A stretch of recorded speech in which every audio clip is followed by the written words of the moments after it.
शनिवार के दिन जो पीपल के वृक्ष में सरसों के तेल का दीप लगाता है उसको शनि कभी परेशान नहीं करता। एक बात हमेशा ध्यान रखिएगा, मान लो अगर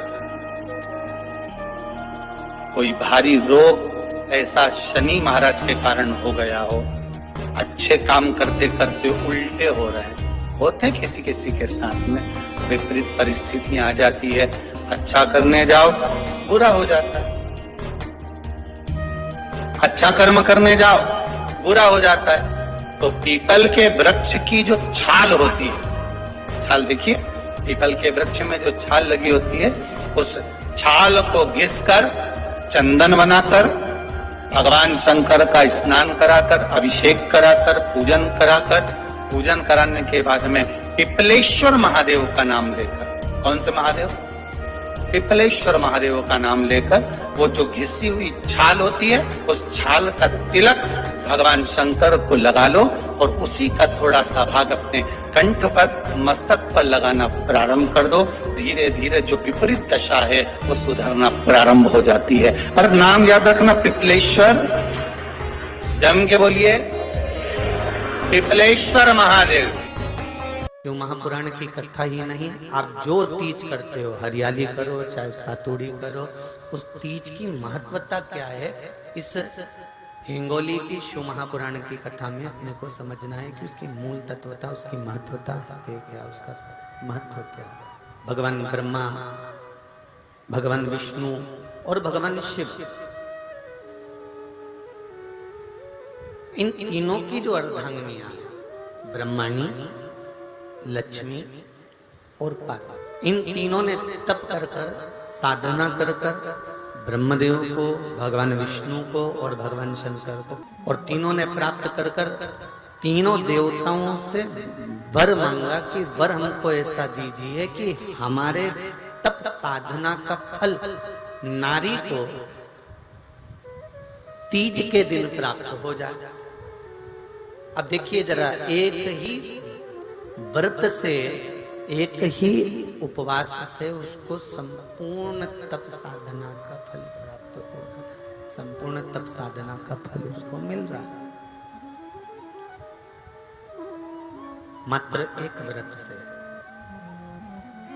केवल एक व्रत कर रहे हैं, संपूर्ण तप साधना का फल उसको प्राप्त हो रहा है। एक हरियाली तीज, एक गणगौर की तीज, ये दो तीज के व्रत ऐसे होते हैं जिसमें जब माताएं करती हैं तो उस समय पर उमा, ब्रह्मणी और लक्ष्मी, इन तीनों की आराधना का फल उसको केवल एक व्रत से प्राप्त हो जाता। आप देखिए दूसरा सातुड़ी तीज, इसमें उमा और महेश्वर, उमा और महेश, ब्रह्मणी और लक्ष्मी, इन चार के व्रत तप का फल एक साथ सातुड़ी तीज के दिन प्राप्त हो जाता। अब एक आती है हरतालिका तीज। आप लोग करते हो हरतालिका? यहाँ लोग करते कि नहीं करते? करते हैं यहाँ पे हरतालिका? कौन कौन करता है? जरा हाथ उठाओ तो जरा। अरे सभी करते, रखो रखो, बहुत बढ़िया, बहुत अच्छी बात। एक आती है हरतालिका तीज। इस तीज का व्रत माता पार्वती बेल वृक्ष के आनंद के साथ में फुलेरा बनाकर करती है, और जिसमें इस हरतालिका में माता पार्वती जी के जितने जन्म पहले हुए हैं, माता पार्वती का जन्म तो 52वें नंबर का, 52 नंबर पे माता पार्वती का जन्म है। इससे पहले तो माता के 51 जन्म पहले हो चुके, 51 जन्म माता पार्वती का पहले हो चुके हैं। तो वो जितने जन्म माता पार्वती पूर्व में ले चुकी हैं, ब्रह्माणी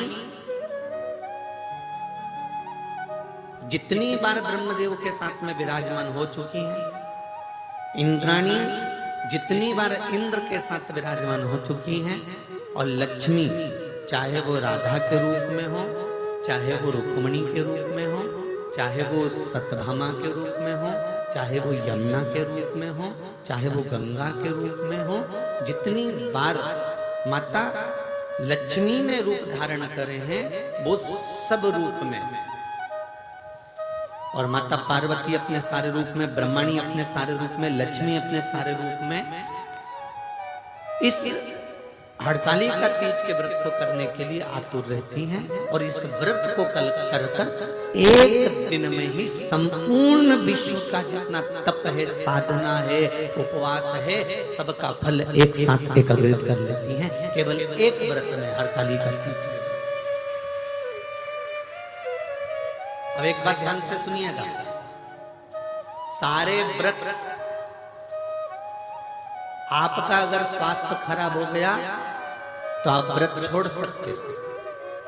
जितने भी व्रत आप लोग कर रहे हैं पूर्व के, सोमवार, मंगलवार, एकादशी, छठ, पंचमी, चतुर्थी, अगर आपका स्वास्थ्य खराब है तो आप उस व्रत को छोड़ सकते हो, सारे व्रत को छोड़ सकते हो। पर तीज का जो व्रत होता है, हड़तालिका का जो व्रत होता है, ये व्रत एक बार लेने के बाद जब प्राण छूटते हैं तभी ये व्रत समाप्त होता है, अन्यथा बीच में ये व्रत समाप्त नहीं होता।